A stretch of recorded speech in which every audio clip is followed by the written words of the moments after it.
Good morning students, I Amrita Sharma from MLP group of schools. Welcome you in chemistry classes. बच्चों हमने 9th class chemistry का revision start कर रखा है और इसमें हम जो चैप्टर जो डिस्कस कर रहे हैं that is atoms and molecule और इसमें जो टॉपिक हमारा है that is mole concept. This is very very important topic and we are discussing about NCERT exercise question.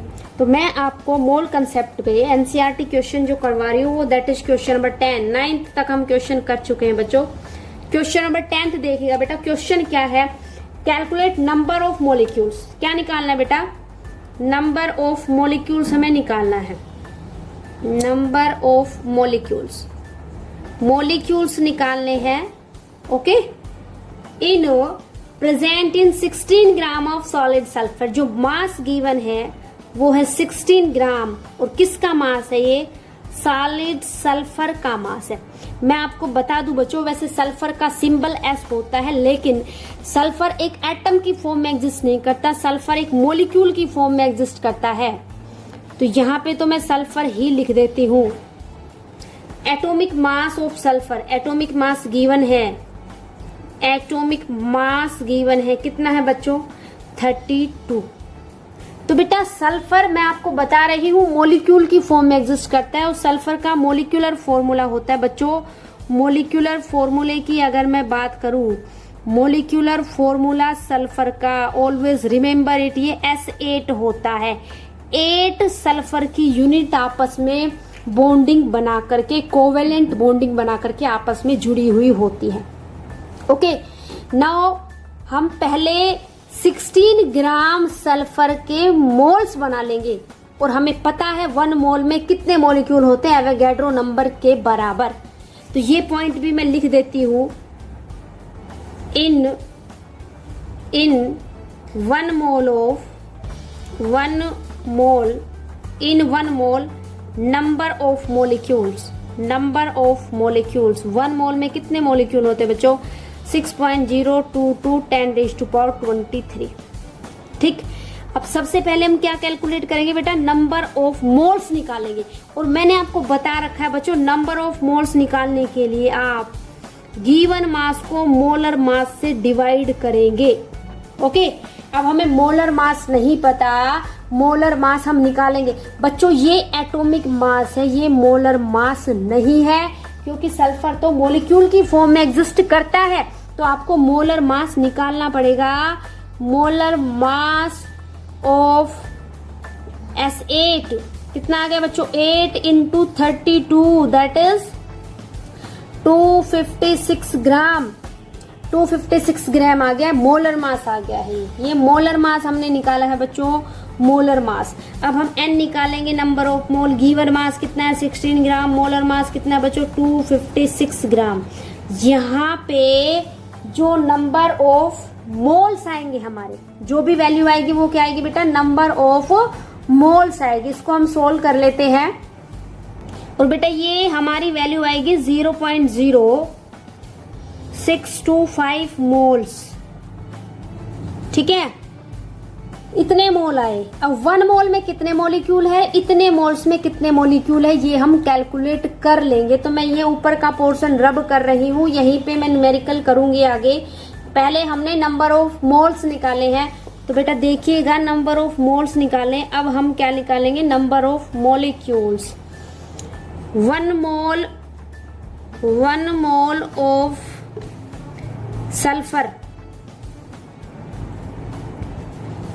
having molecule कितने मॉलिक्यूल हैं बच्चों? 6.022 10⁻23 मॉलिक्यूल. कितने मोल्स में निकालने हैं? 0.0625 moles of sulphur having molecule. कितने बेटा?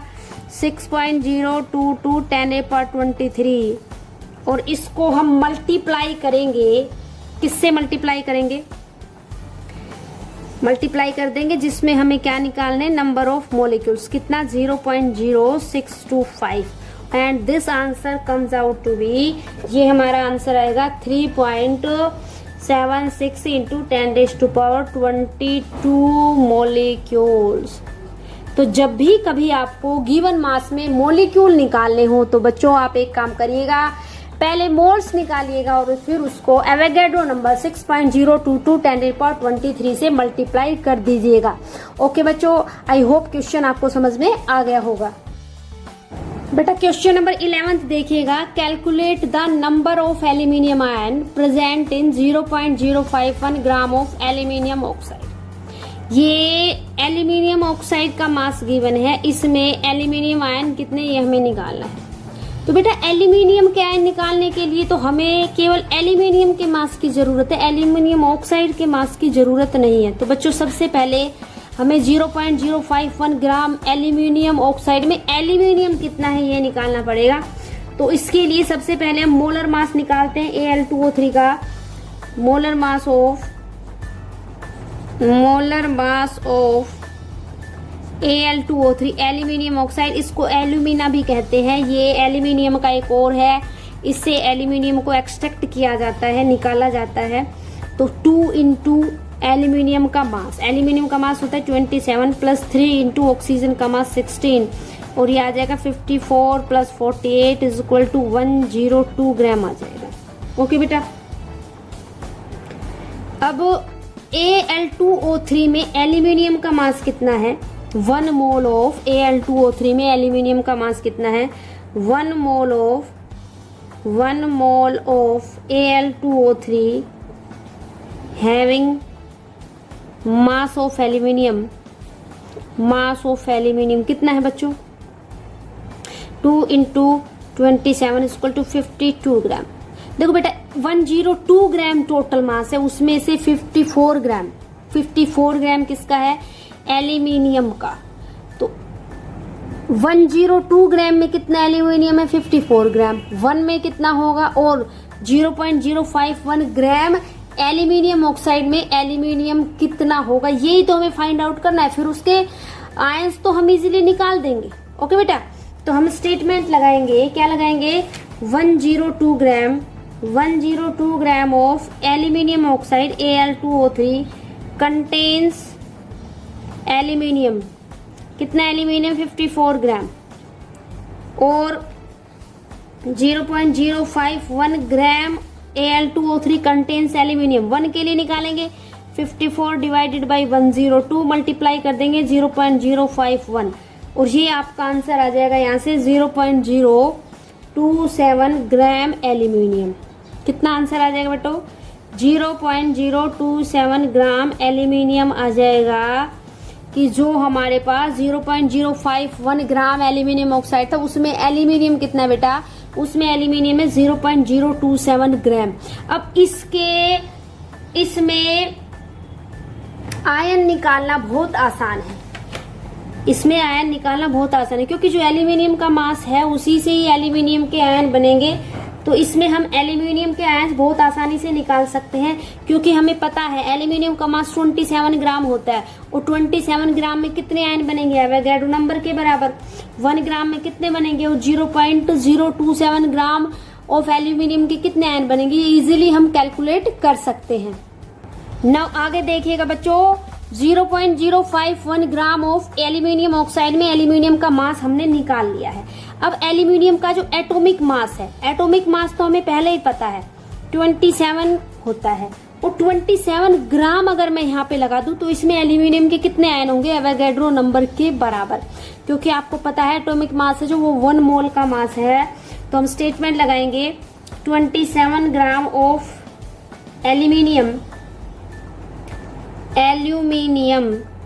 हैविंग आयंस कितने आयन होंगे बच्चों, एवोगैड्रो नंबर के बराबर, मतलब 6.022 10⁻23। 1 ग्राम में कितने होंगे, 6.022 10⁻23 डिवाइडेड बाई 27, और कितने में निकालना है हमने, 0.0, जो मास हमारा Al2O3 में आया है 0.027 ग्राम ऑफ एल्यूमिनियम में आयन कितने होंगे, 6.022 10⁻23 डिवाइडेड बाई 27 मल्टीप्लाइड बाई 0.027, और ये आपका सोल्व करने के बाद जो आंसर आ जाएगा बच्चों देखिएगा बेटा, हमने क्या स्टेटमेंट लगाई। हमें पता है एल्यूमिनियम का एटॉमिक मास 27 ग्राम होता है। 27 ग्राम एल्यूमिनियम में एवोगैड्रो नंबर के बराबर आयन होंगे। 1 ग्राम में कितने होंगे? और 0.027 ग्राम जो हमने एल्यूमिनियम का मास निकाला है गिवन एल्यूमिनियम ऑक्साइड के मास में। तो यहाँ पे आप इसको सोल्व करेंगे तो आंसर आपके आ जाएंगे 6.022 10⁻20। ओके, तो ये आपका आंसर आ गया कि 0.051 ग्राम एल्यूमिनियम ऑक्साइड में केवल एल्यूमिनियम के आयन कितने बेटा? 0.022 इंटू 10⁻20। ओके, एक बार फिर से समझ लीजिएगा हमने किया क्या है। हमने 0.051 ग्राम जो एल्यूमिनियम ऑक्साइड का मास है उसमें पहले एल्यूमिनियम का मास निकाला कितना है, फिर उस मास में कितने आयन है ये हमने इजीली कैलकुलेट कर दिया है। आई होप बच्चों आपको क्वेश्चन समझ में आया होगा। Thank you.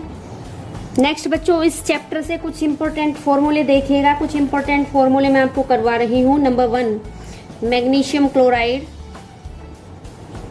मैग्नीशियम क्लोराइड ये आपको बनाने भी आने चाहिए और वैसे भी आपको लर्न होनी चाहिए। तो मैग्नीशियम क्लोराइड का फॉर्मूला होता है बच्चों MgCl2। सेकंड देखिएगा बेटा, कैल्शियम ऑक्साइड।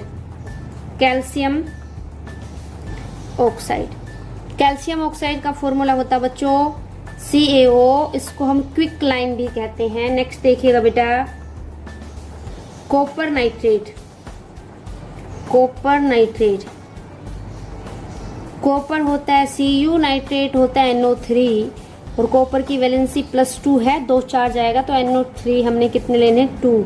ओके, नेक्स्ट देखिएगा aluminium chloride. Aluminium chloride, aluminium chloride होता है बच्चों AlCl3। ओके, नेक्स्ट देखिएगा calcium carbonate. Calcium carbonate, calcium carbonate होता है बच्चों CaCO3। Calcium carbonate. नेक्स्ट देखिएगा बेटा, हाइड्रोजन ब्रोमाइड। हाइड्रोजन ब्रोमाइड, नाम से ही पता चल जाता है हाइड्रोजन H और ब्रोमाइड Br नेगेटिव होता है। नेक्स्ट देखिएगा बेटा, बेकिंग पाउडर। बेकिंग पाउडर का फॉर्मूला होता है बच्चों NaHCO3। सोडियम हाइड्रोजन कार्बोनेट या सोडियम बाइकार्बोनेट भी इसको कहते हैं बच्चों। आई होप आज के इस लेक्चर से आपने न्यूमेरिकल और कुछ इंपॉर्टेंट फॉर्मूले इजीली सीखे होंगे। थैंक यू बच्चों, have a nice day. Good morning students, this is Mona Yadav. So today we are going to start part 4 from your history book, that is chapter 1st, the French Revolution. And in our previous lecture we have discussed about the French society during the late 18th century and 3 estates of that time. So today we will discuss about the taxes of the society which levied by the first and second estate. Okay, so let's start now.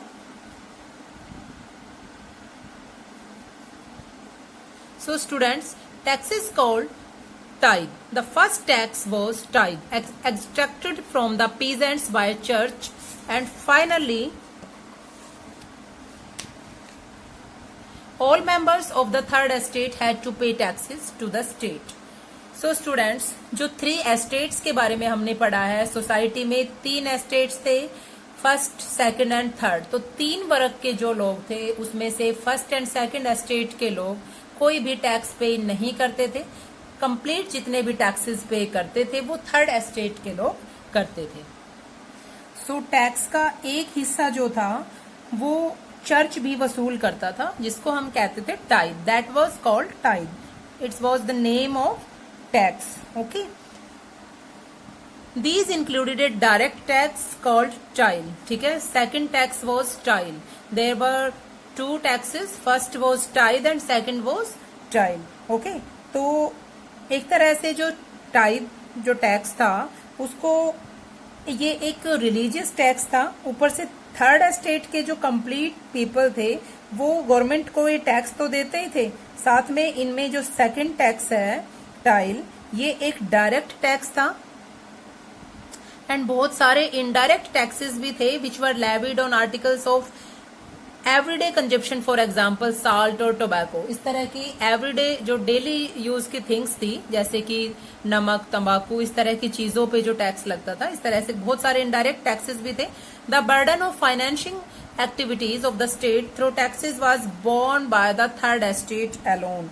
अब इन दोनों तरह के taxes को या complete direct and indirect taxes को सिर्फ और सिर्फ थर्ड एस्टेट के पीपल ही पे करते थे। ठीक है, तो ये सारा एक तरह से जनता उठाती थी बोझ। नेक्स्ट हमारा हेडिंग है the struggle to survive. The population of France increased from about 23 million in 1715 to 28 million in 1789. Then one more thing was the population of France increased. Okay, तो 1715 में जो फ्रांस की पॉपुलेशन थी वो 23 million थी, but 1789 में increase होके 28 million जो है वो हो गई, मीन्स 2.8 करोड़ के लगभग। So this caused rapid increase in the demand for food grains. अब पॉपुलेशन बढ़ी तो demand for food grains, food grain की डिमांड भी बढ़ी, ठीक है, वो भी इंक्रीज हुई। Production of grains could not keep pace with the demand. ठीक है, अब अधिकांश लोग जो थे उनके लिए इन सब के जो भोजन, पाव रोटी, मीन्स डेली यूज की जो थिंग्स थी, उनकी जो कीमत थी, उनके जो प्राइस थे वो भी तेजी से बढ़ गए। ठीक है, तो so the cost of bread which was the staple diet of majority rose rapidly. Means एक तरह से स्टेपल डाइट, डेली यूज के लिए जो अनाज एक तरह से मीन्स यूज होता था लोगों में, उन सब की प्राइस भी बढ़ चुके थे। Most workers were employed workshops as labourers whose owner fixed their wages. ठीक है, तो उस समय बहुत सारे लोग जो थे वो कारखानों में मजदूरी करते थे और उनकी मजदूरी कारखानों के मालिकों के द्वारा तय की जाती थी। But with increasing prices wages did not keep pace. लेकिन क्या हुआ कि जब मजदूरी थी वो महंगाई की दर के साथ नहीं बढ़ाई जा रही थी। मीन्स एक तरह से चीजों के प्राइस तो बढ़ गए, थिंग्स के प्राइस तो बढ़ गए, लेकिन लोगों के जो वेजेस थे वो उतने ही थे। मीन्स महंगाई बढ़ गई लेकिन लोगों की जो मजदूरी थी, उनका जो वेतन था वो बिल्कुल भी नहीं बढ़ाया गया। ठीक है, so with increasing price so the gap between the poor and the rich widened. तो इससे क्या हुआ कि अमीर और गरीब के बीच की खाई चौड़ी होती गई। मीन्स अमीर और गरीब के बीच का गैप बहुत ज्यादा बढ़ गया। Things became worse whenever drought or hail reduced the harvest.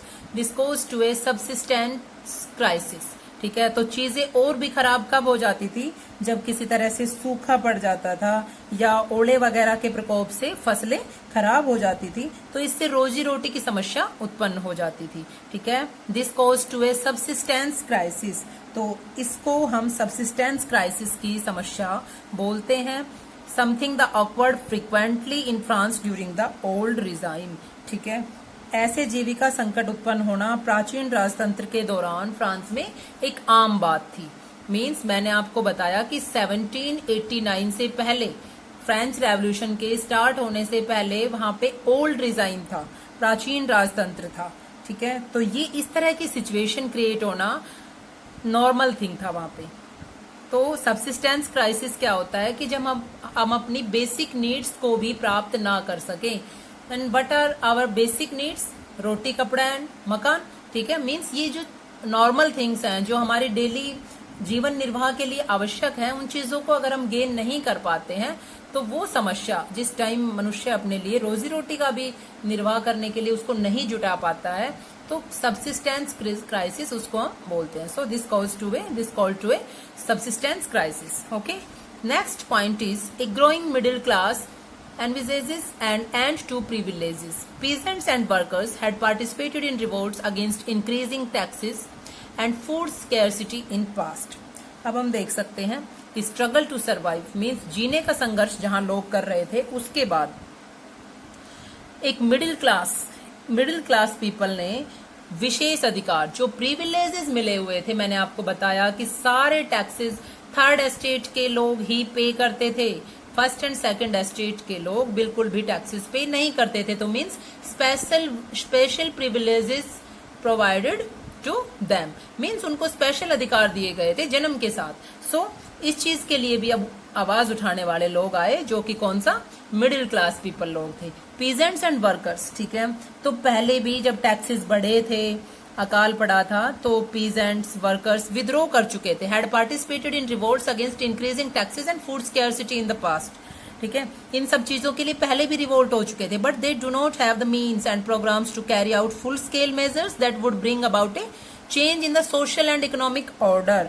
लेकिन उनके पास स्टेट की आर्थिक और सामाजिक मीन्स इकोनॉमिक एंड सोशल व्यवस्था में चेंजमेंट लाने के लिए सफिशिएंट साधन या कोई प्रोग्राम्स इस तरह से कुछ नहीं था उनके पास, कोई अल्टरनेट नहीं था। This was left to those groups within the third estate who had become prosperous and had access to education and new ideas.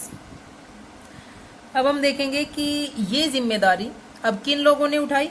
ये उन लोगों ने उठाई जो शिक्षित थे, समर्थ थे और नए विचारों के संपर्क में आए थे। मीन्स कौन से एस्टेट के people, the people of the third estate, means third estate के पीपल। ठीक है, मीन्स उन्होंने कहा कि ऐसा क्यों फर्स्ट और सेकंड एस्टेट के लोगों को स्पेशल प्रिविलेजेस क्यों दिए जाएं और हम ही सारा टैक्स पे क्यों करें। सो emergence of social groups termed as middle class began in who earned their wealth through an expanding overseas trade and from the manufacture of goods like woolen and silk textiles that were either exported or bought by the richer members of society। तो इस तरह से 18th century में एक नए सामाजिक वर्ग का उदय हुआ, जिसने क्या किया कि बढ़ते जो ये ट्रेड, सी ट्रेड थे, समुद्री व्यापार थे, ऊनी और रेशमी वस्त्र थे, और इनके उत्पादन से मीन्स जो उनके पास पैसा इकट्ठा हुआ था, जो संपत्ति उन्होंने एक तरह से कलेक्ट की थी, उसको ही हम कह रहे हैं मिडिल क्लास। ठीक है, इस तरह के मतलब अपना ऑक्यूपेशन करके और उन्होंने एक तरह से जो अपने आप को प्रोस्पीरियस, समृद्ध बना लिया था। ठीक है, इसको हम कह रहे हैं middle class. So along with these merchants and manufacturers, the third estate including professions such as lawyers और administrative officials।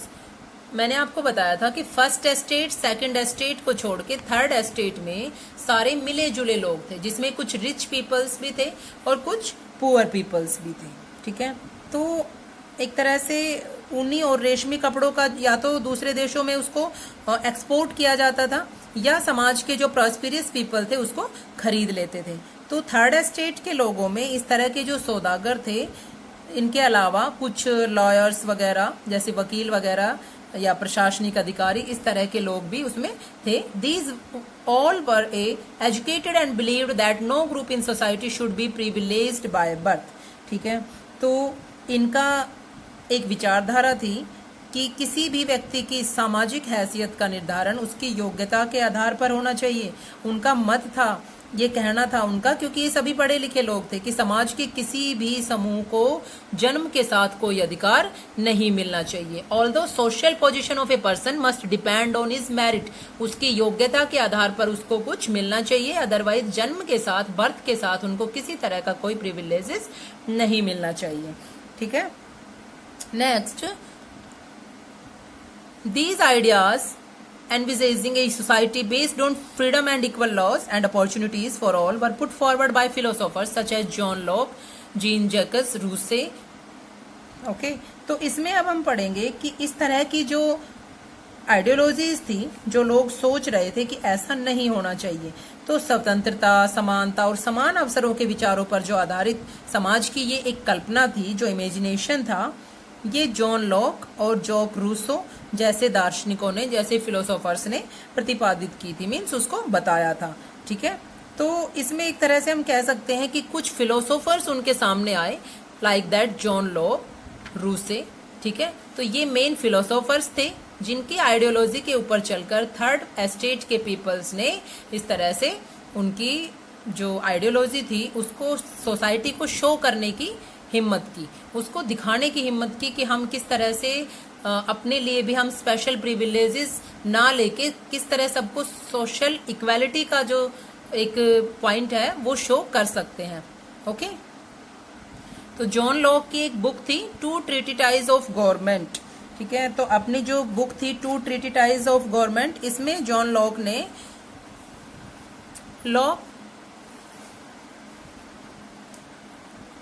so to refute the doctrine of the divine and absolute right of the monarch। ठीक है, तो इसमें John Locke ने क्या लिखा है अपनी बुक में कि किस तरह से राजा का जो है एक स्पेशल पावर राजा के पास नहीं होनी चाहिए। इसमें राजा के अधिकारों के सिद्धांत का एक तरह से खंडन किया है, उन्होंने विरोध किया है absolute right of the monarch. उन्होंने कहा है कि पूरा एक भगवान की तरह से राजा को पूरी शक्तियां नहीं मिलनी चाहिए कि वो जो करेंगे वो बिल्कुल ठीक है। ठीक है, Rousseau brought the idea forward and proposing a form of government based on a social contract between people and their representatives. अब जो रूसो थे उन्होंने भी इसी विचार को आगे बढ़ाया और जनता को इस तरह से एक सामाजिक अनुबंध पर आधारित सरकार बनाने का प्रस्ताव रखा। ठीक है, तो एक form of government based on a social contract between people and their representatives. Means यहाँ सीधा सीधा कहने का मतलब क्या है कि एक डेमोक्रेटिक झलक हमें दिखाई दे रही है कि पीपल और उनके रिप्रेजेंटेटिव, उनके बीच में एक सोशल कॉन्ट्रैक्ट होना चाहिए और उसके बेस पे ही एक गवर्नमेंट फॉर्म होनी चाहिए। क्योंकि हमने पढ़ा उस टाइम जो किंग थे लुइस 16, उनका कोई इस तरह अपनी पब्लिक के लिए, जनता के लिए इस तरह कोई अटैचमेंट नहीं था, उनके लिए कुछ अच्छा वो नहीं कर रहे थे, बट फिर भी लोग एक तरह से उनके खिलाफ हो रहे थे। क्यों? क्योंकि हमने जैसे एम्प्टी ट्रेजरी के बारे में पढ़ा, उन्होंने इतना सारा कर्ज जो है कंट्री के ऊपर कर लिया था, जिसे युद्धों में हार के या एक दूसरे को ऐसे प्रोवाइड करके, तो इस तरह की चीजें जो है हो रही थी और जो पीपल है वो उनके अगेंस्ट हो रहे थे। तो यहाँ पे रूसो का एक विचार था कि एक ऐसी गवर्नमेंट फॉर्म हो जो सोशल कॉन्ट्रैक्ट बेस्ड हो। In the spirit of the laws Montesquieu proposed a division of power within the government between the legislative, the executive and the judiciary. The Montesquieu ने भी अपनी book में the spirit of laws, the spirit of laws, book of the Montesquieu. Okay, तो यहाँ पे Montesquieu ने अपनी book में एक ऐसी इमेजिनेशन प्रस्तुत की जिसमें लेजिस्लेचर, एग्जीक्यूटिव एंड जुडिशरी, उनके बीच में पावर का डिवाइडेशन किया गया है। ठीक है, means A division of power, means कि पावर्स बट जाएंगी जैसे आज के टाइम में हमारे पास। ठीक है, उस टाइम में ऐसा कुछ नहीं था, तो वहां एक सिर्फ एक प्रपोज्ड आइडिया दिया गया था, सिर्फ एक प्रपोज किया गया था कि लोग उसको एक तरह से फॉलो करें। ठीक है, तो डिवीजन ऑफ पावर गवर्नमेंट के बीच में between legislative, executive and judiciary, इन तीनों के बीच में एक तरह से पावर जो है डिवाइड की जाए। This model of government was but in to force in the USA. अब जब यूएसए में था इस तरह का, तो 13 जो वहां पे कॉलोनाइज्ड ब्रिटिश कंट्रीज थी, तो ब्रिटेन से खुद को उन्होंने स्वतंत्र घोषित किया था और इसी विचार पर सरकार की स्थापना हुई थी। After the 13 colonies declared their independence, जब 13 कंट्रीज ने अपनी इंडिपेंडेंस खुद घोषित कर दी थी फ्रॉम ब्रिटेन से। पहले ब्रिटेन के अधीन थे वो 13 कॉलोनीज जो थी। ठीक है, और उन्होंने the American constitution and it's guarantee of individual rights was an important example for political thinkers in France. तो इस तरह से जो अमेरिका का संविधान था और उसमें जो दिए गए इंडिविजुअल एक पर्सन के राइट्स थे, वहां की जो गारंटी थी, उससे ही फ्रांस के जो थिंकर्स थे, पॉलिटिकल थिंकर्स, उनको एक प्रेरणा मिली। ठीक है, then students, this is all about your today's lecture and tomorrow we will discuss about the outbreak of the revolution. Thank you. Good morning students. बेटा हम पाठ 13 कर रहे थे, उसी को आगे करते हैं। बालू की सांपों सी अंकित गंगा की सतरंगी रेती, सुंदर लगती सरपत छाई पट पर तरबूजों की खेती, उंगली की कंगी से बुगले कलंगी सवारते हैं कोई, तिरते जल में सुरखा पुल्लिन पर मगरोटी रहती सोई। तो इसमें इसका जो पद्यांश है, इसके अंदर कवि ने क्या बताया है, कवि अब गंगा तट की भूमि पर आ गए हैं। कि इससे पहले उन्होंने क्या करा था, गांव के खेतों का वर्णन किया पहले में उन्होंने, उसके बाद में उन्होंने बाग बगीचों का वर्णन किया, सब्जियों का, फलों का, इनका वर्णन किया। अब वो इसमें बताया है कि अब जो कवि हैं वो गंगा के तट की भूमि पर आ गए हैं और वहाँ का वर्णन वो कर रहे हैं कि लहरों के आने जाने से किनारे की बालू पर बने निशानों को बालू के सांप कहकर संबोधित करता हुआ कवि कहता है कि जो बालू, जो रेत है गंगा लहरों के किनारे, जो रेत के कारण जो निशान बन गए हैं वो बालू के सांप, यानी वो सांप जैसे लग रहे हैं, उसी को संबोधित करते हुए कवि कहता है। तो पहले शब्दार्थ, रेती यानी बालू, सरपत लंबी घास, सरखाब एक प्रकार का पक्षी, पुलिन नदी या तट, कलंगी पक्षियों के सर पर ऊंचा उठा हुआ भाग, तिरते तैरते हैं। तो यहाँ पर कवि कह रहा है कि बालों के सांपों से अंकित गंगा की सतरंगी रेती, कि गंगा की रेती से जो सूर्य का प्रकाश पड़ने के कारण सतरंगी रंग बनकर चमक रही है, कि गंगा के तट पर जो रेत है उसके ऊपर जब सूर्य का प्रकाश पड़ रहा है तो वो सतरंगी यानी 7 रंग की होकर चमक रही है। वह बालू के सांपों से अंकित, और वो इस तरह से लग रहा है कि जैसे उसमें क्या बन गए हो, सांप हो। उसके चारों ओर सरपत घनी झाड़ियां और तट पर तरबूजों की खेती बड़ी सुंदर लगती है, कि सुंदर लगती सरपत छाई, कि उसके पास में जो घास है वो बड़ी बड़ी घास है, उनकी झाड़ियां तथा तरबूजों की खेती है वो भी बड़ी सुंदर लग रही है। उंगली की कंघी से बुगले कलंगी संवारते हैं कोई, और वहाँ पर बैठे हुए जो बुगले हैं वो इस तरह से लग रहे हैं कि जैसे वो अपनी उंगली से अपनी कलंगी को संवार रहे हों, कि जल में अपने पैर को उठाकर सिर खुजलाते बुगले ऐसे दिखाई दे रहे हैं जैसे वो अपने बालों में कंघी कर रही हों। तैरते जल में सुरखाब आगे कहते हैं कि गंगा के उस प्रवाहमान में जल कहीं सुरखाब तैर रही हूँ, कि एक प्रकार का पक्षी है वो तैर रहा हो, तो कहीं किनारे पर मगरोटी एक विशेष प्रकार की चिड़िया है ऊँगती हुई सी दिखाई दे रही है। तो इसमें विशेष क्या है कि यहाँ गंगा के रेत का मनोहर वर्णन किया गया है। सांपों सी, उंगली की कंघी से में उपमा अलंकार है, पता है ना बेटा, उपमा अलंकार जहाँ पर से, सा, सी आते हैं वहाँ पर उपमा अलंकार आता है, और भाषा सरल प्रभावात्मक है। आगे इसका हंसमुख हरियाली हिम आतप, सुख से अलसाए से सोए, भीगी अंधियाली में निशी की, तारक सपनों में खोए, मरकर डिब्बे सा खुला ग्राम, जिस पर नीलम नभ आच्छादन, निरुपम हिमांत में सन्निग्ध, निज शोभा से हरता जनमत। तो प्रस्तुत पंक्ति में पंत जी ने बताना चाहा है कि हरियाली को अपने में समेटे इस मादक मौसम में गाँव का संपूर्ण दृश्य कैसा लग रहा है। वसंत के इस मौसम में संपूर्ण गाँव कैसा लग रहा है। आप क्योंकि लास्ट में आ गए तो सब पूरे गांव का बता रहे हैं कैसा लग रहा है। हिम यानी सर्दी, आतप यानी धूप, अलसाए आलस में भरे, अंधियाली अंधेरा, निशी रात, तारक स्वप्न तारों के सपने, मरकत पन्ना हरे रंग का बहुमूल्य रत्न, नीलम नीला रंग रत्न, आच्छादन ढका हुआ, निरुपम जिसकी तुलना न हो सके, हिमांत शीत ऋतु का अंत, और सन्निग्ध सुंदर, जनमन लोगों का मन। तो यहाँ पर कवि कहता है कि रात की भीगी अंधियारी में सुख लाए, सुख के कारण उत्पन्न होने वाला आलस से युक्त हंसमुख हरितिमा को धारण करने वाली फसलें जैसे रात और तारों के सपनों में खोई हुई सी सो रही हैं, कि जो रात की अंधियारी है उसके बाद में जो सुबह की जो फसलें हैं वो इस तरह से लग रही हैं जैसे कि वो रात के सुख में अलसाई हुई सी हों। आगे कहते हैं कि पन्ने जैसे हरित छवि वाले इन फसलों को धारण करने वाली धरती का गांव, इसमें कह रहे हैं कि जो हरित छवि के कारण यानी हरियाली के कारण जो गांव है वो इस प्रकार से लग रहा है कि जैसे कि वो मरकत डब्बे, यानी जो आपको बताया था कि मरकत एक हरे रंग का पन्ना होता है, उसका जैसा डब्बा कि पूरा गांव है वो हरे रंग का लग रहा है। इस मरकट डब्बे में जैसे गांव के ऊपर नीला आकाश ऐसे छाया है जैसे नीलम का आच्छादन हो। अनूप में शोभा युक्त गांव की यह सन्निग्ध झटा इस दृश्य से वासंती मौसम में अपनी शोभा से लोग उनके मन को हर लेने वाले हैं, कि वो सभी के मन को हर रहे हैं।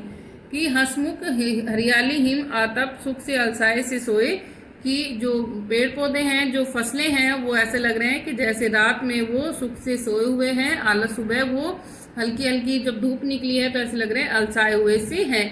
भीनी भीगी अधियाली में निशी की तारक सपनों में खोए, कि वो जो सुबह के ओस की जो बूंदें पड़ती हैं उसमें कि वो भीगी हुई अधियाली में अंधेरे में ऐसे लग रहे हैं कि जैसे वो सपनों में अभी तक खो रहे हैं। और मरकत डब्बे सा खुला ग्राम, वो जो गांव है वो मरकत के डब्बे का जैसा लग रहा है और जिसके ऊपर नीला आकाश है वो छाया हुआ है। निरूपम हिमांत, और इस मौसम को देखकर, सर्दी के मौसम का जो अंत है इसको देखकर, इसका दृश्य जो देखकर है वो सभी के मन को शांत कर रहा है और सभी के मन की शोभा को निज शोभा से हरता जनमन, और गांव है वो अपनी शोभा से सभी का मन हर रहा है। तो विशेष में कवि ने बसंत के आगमन पर गांव के सौंदर्य का मनभावन चित्रण किया है। हंसमुख हरियाली हिम नीलम नीलम नभ जनमन में अनुप्रास अलंकार है। उदाहरण और उपमा अलंकार को भी अपनाया गया है। तत्सम तद्भव पर शब्दावली का प्रयोग किया गया है और पद में लय और गेयता का गुण है, यानी कि जब उसको बोलते हैं तो उसमें लय भी आती है और एक गाने का गुण भी उसके अंदर आता है। आपको ये चैप्टर कंप्लीट हुआ। ये चैप्टर आपको पढ़ना है। कल हम इसके प्रश्न उत्तर करेंगे। Thank you. Good morning students, कैसे हैं आप सभी। आज हम न्यूक्लियस के बारे में पढ़ेंगे, उसके डायग्राम कैसे बनाया जाता है और साथ में उसके अंदर कौन कौन से जो पार्ट्स हैं उनका क्या रोल होता है, वो सारी चीज़ें मैं आज आपको बताऊंगा। तो सबसे पहले देखें आप न्यूक्लियस। न्यूक्लियस क्या है? It is one of the most important cell organelle which controls all the cellular activities of the cell. मतलब न्यूक्लियस क्या है? सबसे इम्पोर्टेंट सेल ऑर्गेनेली है सेल की, जो सेल की सारी सेलुलर एक्टिविटीज़ को कंट्रोल करने का काम करती है। जैसे हमारी पूरी बॉडी को कंट्रोल कौन करता है? ब्रेन। उसी प्रकार से सेल की सारी एक्टिविटीज़ को कंट्रोल कौन करता है? न्यूक्लियस। तो न्यूक्लियस का अगर स्ट्रक्चर देखें, यहाँ पे आप स्ट्रक्चर देख पा रहे होंगे न्यूक्लियस का ना। तो जो स्ट्रक्चर आप देख पा रहे हैं यहाँ पर, तो आप देखेंगे कि जो न्यूक्लियस है उसकी डबल मेम्ब्रेन होती है, तो उसको हम न्यूक्लियर मेम्ब्रेन कहते हैं। तो दो लेयर आपको ऐसे दिखाई दे रही है ना, इस प्रकार से। तो इसका मतलब क्या है? ये आउटर लेयर हो गई और ये क्या हो गई? इनर लेयर हो गई। तो nucleus is enclosed by double membrane known as nuclear membrane. अब न्यूक्लियर मेम्ब्रेन के अंदर क्या होते हैं? छोटे छोटे पोर्स होते हैं। ये जो आपको पोर नज़र आ रहे हैं, इसको बोलते हैं न्यूक्लियर पोर कहते हैं। ये सिलेक्टिवली ही मटेरियल्स को क्या करते हैं? ट्रांसपोर्ट करने में हेल्प करते हैं। ऐसा नहीं कि कोई भी मटेरियल अंदर जाए, तो सिलेक्टिवली चीज़ों को ही अंदर और बाहर जाने की परमिशन देते हैं। दूसरा, इसके अंदर सेल सैप प्रेजेंट होता है। It contains a nuclear sap enclosed by the nuclear envelope known as the nucleoplasm containing nucleoli and chromatin. ये जितना भी अंदर जो सैप किसकी बात कर रहे हैं? जेली सब्सटेंस की। इस जेली सब्सटेंस के अंदर क्या क्या है? न्यूक्लियोलस है, क्रोमेटिन है और न्यूक्लियोप्लाज्म। ये चीज़ें आपको इसके अंदर देखने को मिलेंगी। न्यूक्लियोलस आपको बिल्कुल डार्क कलर का आपको नज़र आ रहा है, ब्लैक कलर का, इसको बोलते हैं न्यूक्लियोलस। और जेली सब्सटेंस जो प्रेजेंट है उसको बोलते हैं न्यूक्लियोप्लाज्म। जो थ्रेड लाइक स्ट्रक्चर जो आपको नज़र आ रही है न्यूक्लियोप्लाज्म के अंदर, उसको बोलते हैं क्रोमेटिन। तो बच्चों ये तो था स्ट्रक्चर के बारे में। अब हम बात करते हैं कि रोल क्या है न्यूक्लियस का। What is the role of nucleus? तो न्यूक्लियस का इम्पोर्टेंट रोल क्या है? सेलुलर रिप्रोडक्शन करना। कि भाई जब सेलुलर रिप्रोडक्शन होगा तो क्या होगा? जो जेनेटिक मटेरियल है वो बच्चों के अंदर ट्रांसफ़र होगा, पास होगा। तो इसका मतलब it also direct all the chemical activities of the cell, hence known as a director of cell. तो एक प्रकार से अगर हम कहें तो न्यूक्लियस को हम डायरेक्टर ऑफ सेल भी कह सकते हैं। क्यों कह सकते हैं? क्योंकि सेलुलर जब रिप्रोडक्शन होता है तो उस समय ये जेनेटिक मटेरियल को ट्रांसफ़र करने का भी काम करते हैं ऑफस्प्रिंग के अंदर, और केमिकल एक्टिविटीज़ में भी इनका बहुत ज़्यादा योगदान होता है। तो इसीलिए इनको डायरेक्टर ऑफ सेल के नाम से जाना जाता है। अब बात करते हैं न्यूक्लियस की। तो न्यूक्लियस में ही अगर हम कहें तो कौन कौन सी चीज़ें आ गई? एक तो ये क्या कंट्रोल करता है? सेलुलर एक्टिविटीज़ को कंट्रोल करता है। इसमें कौन कौन सी चीज़ें मेन है? न्यूक्लियर मेम्ब्रेन, न्यूक्लियोप्लाज्म और न्यूक्लियोलस। न्यूक्लियर मेम्ब्रेन क्या है? कि भाई nuclear membrane outer layer of the nucleus is called the nuclear membrane.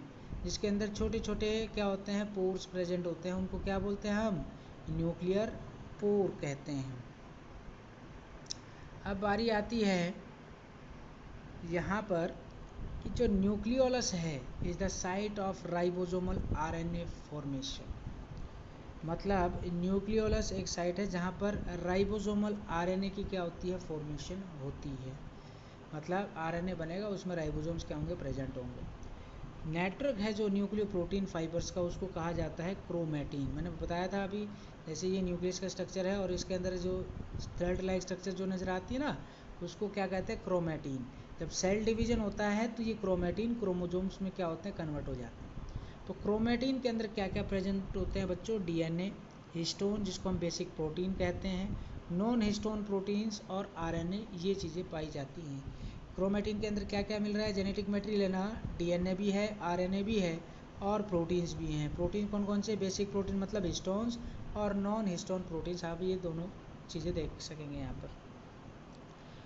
Chromatin thread क्या होते हैं? कंडेंस होते हैं and organise to form a chromosome. जब क्रोमेटिन थ्रेड इकट्ठे हो जाते हैं तो वो क्रोमोजोम्स बनाते हैं। तो प्राइमरी जो कंस्ट्रक्शन है क्रोमोजोम की उसको कहा जाता है सेंट्रोमियर। मतलब जैसे ये क्रोमोजोम है ना, तो ये जो बीच में जो आपको नज़र आ रहा है इसको हम बोलते हैं सेंट्रोमियर। सबसे पहले सेंट्रोमियर क्या होता है, बनता है। Based on the position of centromere chromosomes are of 4 types. Centromere की पोजीशन के आधार पर हम क्रोमोजोम्स को 4 भागों में क्या करते हैं बच्चों? डिवाइड करते हैं, 4 पार्ट्स में डिवाइड करते हैं। एक तो है मेटासेंट्रिक, सब मेटासेंट्रिक, एक्रोसेंट्रिक और टीलोसेंट्रिक। मेटासेंट्रिक की अगर हम बात करें तो जो सेंट्रोमियर है वो क्रोमोजोम के मिडल में पाया जाता है, उसको बोलते हैं मेटासेंट्रिक। सब मेटासेंट्रिक की अगर बात करें तो जो सेंट्रोमियर है वो क्या होता है? मिडल से थोड़ा सा स्लाइटली क्या होता है? अवे होता है, तो उसको सब मेटासेंट्रिक कहते हैं। एक्रोसेंट्रिक क्या होता है? Centromere is situated close to the end of chromosome. जो सेंट्रोमियर है वो एंड ऑफ क्रोमोजोम के बिल्कुल लास्ट में क्या होता है? सिचुएटेड होता है, उसको एक्रोसेंट्रिक कहते हैं। और टीलोसेंट्रिक की बात करें तो सेंट्रोमियर क्या है? टर्मिनल एंड पर क्या होते हैं? लोकेटेड होते हैं, तो इसलिए इसको टीलोसेंट्रिक कहा जाता है। तो ये चीज़ें आपको समझ में आ गई होंगी। लास्ट में आपको बताता हुआ चलो, यहाँ पर जो क्रोमोजोमल जो सेगमेंट है separated from the main body of chromosome by a secondary constriction is called the satellite। जो स्मॉल क्रोमोजोमल सेगमेंट को अगर मान लीजिए हमें सेपरेट करना है हमारी मेन बॉडी क्रोमोजोम से, तो यहाँ पर क्या होगा? सैटेलाइट की आवश्यकता पड़ेगी। Secondary constriction is called the satellite. तो ये बात आप समझ गए होंगे। मैंने अभी तक आपको क्या बताया? न्यूक्लियस के बारे में बताया है, और न्यूक्लियस के बारे में मैंने आपको डिटेल में क्या बताया अभी? ये जेनेटिक मटेरियल कंटेन करते हैं, इसमें डीएनए और प्रोटीन, डीएनए आरएनए और प्रोटीन क्या होते हैं? प्रेजेंट होते हैं। दूसरा, न्यूक्लियस के चारों तरफ 2 लेयर होती हैं जिसका नाम हम क्या कहते हैं? आउटर मेम्ब्रेन और इनर मेम्ब्रेन। तो ये क्या कहलाती है भाई? न्यूक्लियर मेम्ब्रेन कहलाती है। न्यूक्लियर मेम्ब्रेन में छोटे छोटे पोर्स होते हैं जिसको हम न्यूक्लियर पोर कहते हैं। वो सेलेक्टिवली चीज़ों को ही अंदर और बाहर जाने की अनुमति देते हैं। तीसरा, मैंने सेल सेप के बारे में बताया। सेल सेप के अंदर क्या क्या प्रेजेंट होता है? न्यूक्लियोप्लाज्म, न्यूक्लियोलस और क्रोमैटिन। न्यूक्लियोलस के द्वारा क्या है भाई? ये क्या बनाते हैं? राइबोसोम्स, मतलब आरएनए बनाते हैं जिसमें राइबोसोम्स क्या होते हैं? प्रेजेंट होते हैं। राइबोसोमल आरएनए की फॉर्मेशन करने में हेल्प करते हैं। जो प्रोटीन जो फाइबर जो प्रेजेंट होती है न्यूक्लियस के अंदर, जो फाइबर जो प्रेजेंट है उसको क्रोमैटिन कहा जाता है। उनके अंदर डीएनए, हिस्टोन्स और नॉन हिस्टोन प्रोटीन और आरएनए क्या होता है? प्रेजेंट होते हैं। जब क्रोमैटिन थ्रेड कंडेंस होगी तो क्या बनेगा? क्रोमोजोम बनेगा। और मैंने आपको बताया था जो प्राइमरी जो कंस्ट्रक्शन है क्रोमोजोम की वो क्या कहलाती है? सेंट्रोमियर कहलाती है। और सेंट्रोमियर की पोजीशन के आधार पे ही हम क्रोमोजोम को 4 भागों में डिवाइड करते हैं: मेटासेंट्रिक, सब मेटासेंट्रिक, एक्रोसेंट्रिक और टीलोसेंट्रिक। मेटा में क्या होता है? मिडल में होते हैं भाई सेंट्रोमियर। सब मेटा में क्या होता है? थोड़ा सा अवे होता है सेंटर से। एक्रोसेंट्रिक में क्या होता है? क्रोमोजोम के एंड पर सिचुएटेड होता है। टीलोसेंट्रिक मतलब सेंट्रोमियर के एंड पर क्या होते हैं? ये लोकेटेड होते हैं, उसको टीलोसेंट्रिक कहा जाता है। तो ये चीज़ आपको समझ में आ गई है, तो आप इसको कम से कम 2 या 4 बार रिवाइज करें अच्छे तरीके से। कल आपसे फिर मुलाकात होगी। जय हिंद, जय भारत, नमस्कार बच्चों।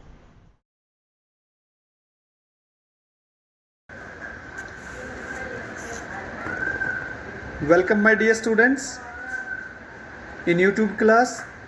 Here is Hirlal sir from MLP International School Rajpura, and we are doing our question answer of chapter number 6, My Childhood. Okay, we are going to start our third question. Where was Abdul Kalam born? Abdul Kalam का जन्म बेटा कहाँ हुआ था? Where did he spend his early childhood? उसने अपने बचपन के शुरुआती दिन कहाँ बिताए? आंसर है he was born in Rameswaram in the middle class Tamil family. तो बताया गया है उनका जन्म रामेश्वरम के मध्यम वर्गीय परिवार तमिल फैमिली में हुआ। देयर एंस्टल होम, उसका पुरखों का घर was built in the middle of 19th century, जो कि 19वीं सदी के मध्य में बिल्ड किया गया था, and it was a reasonable large house, और ये वास्तव में एक बड़ा घर था, situated on the Moscow street, जो मस्जिद वाली गली पर बना हुआ था। क्वेश्चन नंबर 4 देखते हैं। A day's collection would fetch me the princely sum of 1 anna। APJ Abdul Kalam कहते हैं कि भाई एक दिन के कलेक्शन से मुझे एक स्याही, यानी हम कहेंगे सम जो है वो 1 आना मिलता था। How did Abdul Kalam get that amount? Answer है हमारे पास, the second world war broke out in 1939। द्वितीय विश्व युद्ध जो है बेटा वो 1939 में शुरू हुआ। This was sudden demand for tamarind seeds, और जैसे ही विश्व युद्ध स्टार्ट हुआ ऐसा बताया गया बेटा इमली के बीजों की इन द मार्केट में अचानक डिमांड बढ़ गई। Abdul Kalam collected and sold the seed to a provision store and earn an anna every day. और अब्दुल कलाम जो है बेटा उन सीड्स को कलेक्ट करता था, इमली के बीजों को, और एक प्रोविज़न स्टोर पर उन्हें बेचता था और उसे दिन में 1 आना मिलता था। करेक्ट। क्वेश्चन नंबर 5 है, what would Abdul Kalam brother in law tell him when the second world war started? What would Abdul Kalam brother in law tell him, यानी अब्दुल कलाम के ब्रदर इन लॉ जो है वो उसे क्या बताया करते थे जब द्वितीय विश्व युद्ध शुरू हुआ? आंसर देखिए, Abdul Kalam was only 8 years old। Abdul Kalam मात्र 8 साल के ही थे। When the second world war started, जब द्वितीय विश्व युद्ध शुरू हुआ। हिज है ये बेटा, his brother in law Jalaluddin, उसके साले जो है जलालुद्दीन, वुड टेल हिम, वो उसे बताते थे, stories about second world war, द्वितीय विश्व युद्ध के बारे में कहानियाँ उसे बताते थे। विच, जिन्हें he use to trace letter in Tamil newspaper Dinamani, जिसे बाद में वो तमिल अखबार एक दीनामानी आता था उसके अंदर उन्हें वो सुनते थे या पुख्ता करते थे। क्वेश्चन नंबर 6 है, how did Abdul Kalam help his cousin Shamsuddin and earn his first wages? How did Abdul Kalam, कैसे अब्दुल कलाम हेल्प मदद करते थे अपने चचेरे भाई शमशुद्दीन की और उसने अपने जीवन की पहली कमाई की? आंसर देखते हैं। ड्यूरिंग द वार, युद्ध के दौरान, there was suspension of train at Rameswaram, Rameswaram station पर ट्रेन का न रुकना हुआ। अब्दुल कलाम्स कज़न, अब्दुल कलाम के चचेरे भाई Shamsuddin was distributor of newspaper in Rameswaram, जो रामेश्वरम में अखबार बांटने का काम करते थे, डिस्ट्रीब्यूटर हुआ करते थे। कलाम हेल्प्ड हिम, कलाम उसकी मदद करते थे, in collecting the newspaper bundles, newspaper के बंडल को इकट्ठा करने में, एंड दस अर्न हिज फर्स्ट वेजेज, और इस तरह उन्होंने अपनी पहली कमाई की। नेक्स्ट क्वेश्चन पर चलते बेटा।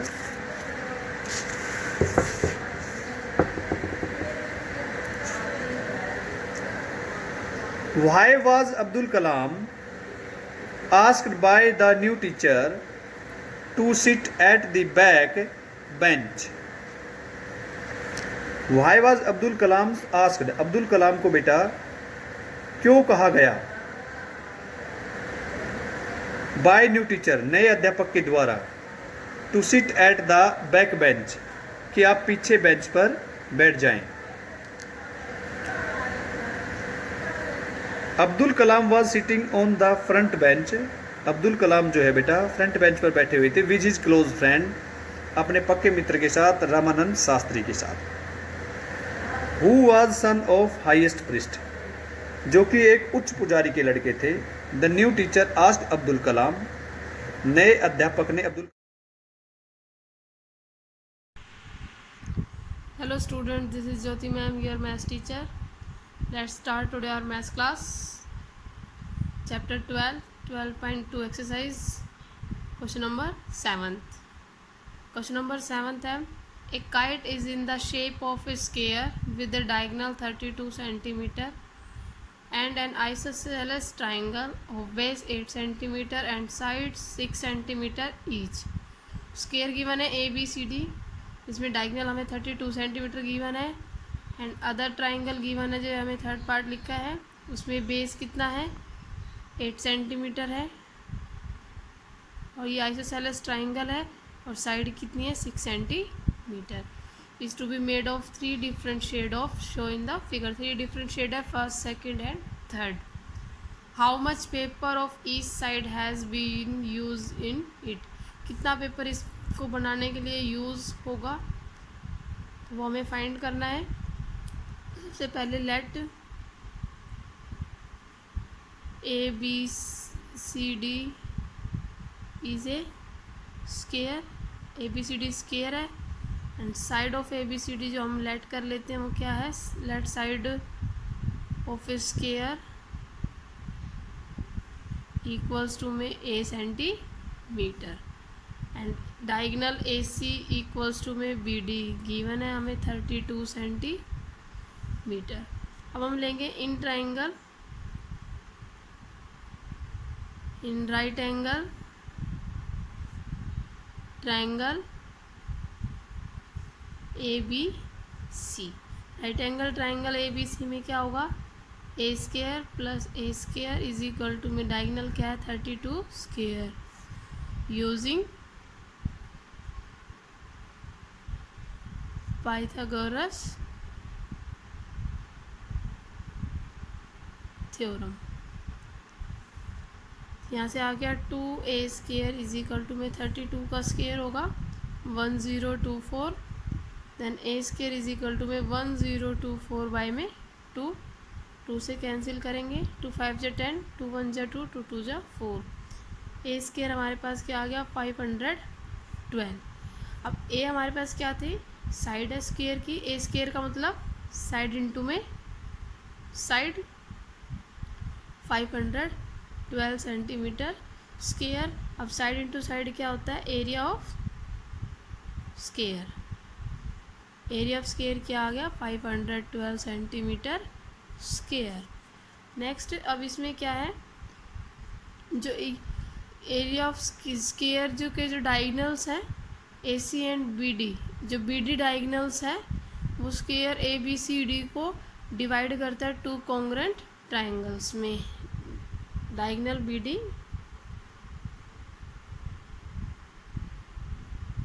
Divide the square ABCD is 2 congruent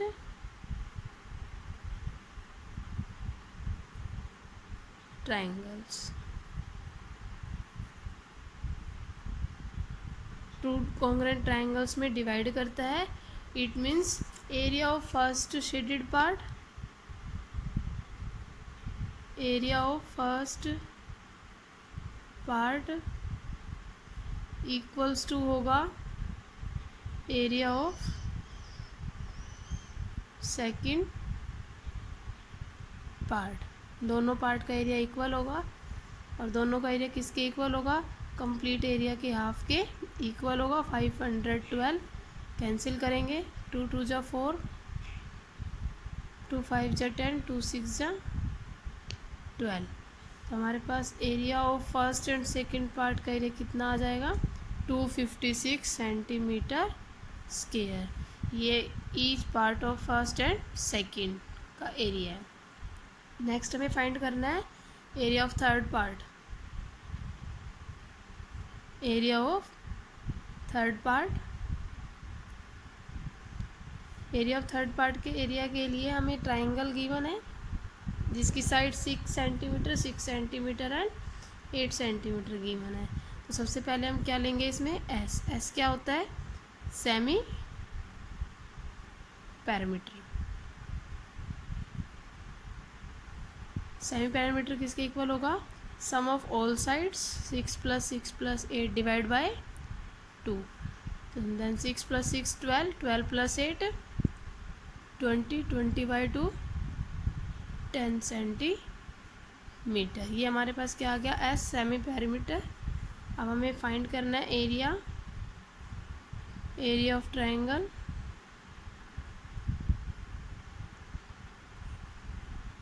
area of triangles by Heron's formula S, S minus A, S minus B and S minus C.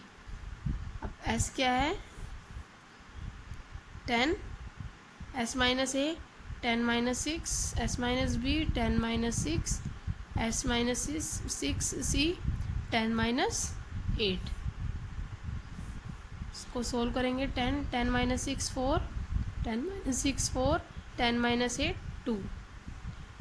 Break करेंगे इसे अब 10 को, 2 5 जा 10, 2 2 जा 4, 2 2 जा 4 एंड 2। रूट को सोल्व करेंगे अब हम, ये आ गया। देखो 2 कितने टाइम है, 1 2 3 4 5 एंड 6, 6 टाइम 2 इसका मतलब 3 टाइम्स 2 बाहर आ जाएगा। 5 सिंगल डिजिट है, नंबर है, तो ये रूट के अंदर। इस कंप्लीट को सोल्व करने के बाद आ गया 2 2 जा 4, 4 2 जा 8, 8√5 सेंटीमीटर स्क्वायर। तो इस तरह से हमारे पास थर्ड पार्ट का जो एरिया है वो 8√5 सेंटीमीटर स्क्वायर आ गया। फर्स्ट एंड सेकंड पार्ट जो था उनका एरिया हमारे पास 256 सेंटीमीटर स्क्वायर है। तो तीनों पार्ट्स का एरिया हमने सेपरेट फाइंड करना था, वो फाइंड हो गया है। ये आंसर है हमारा। Okay, thank you.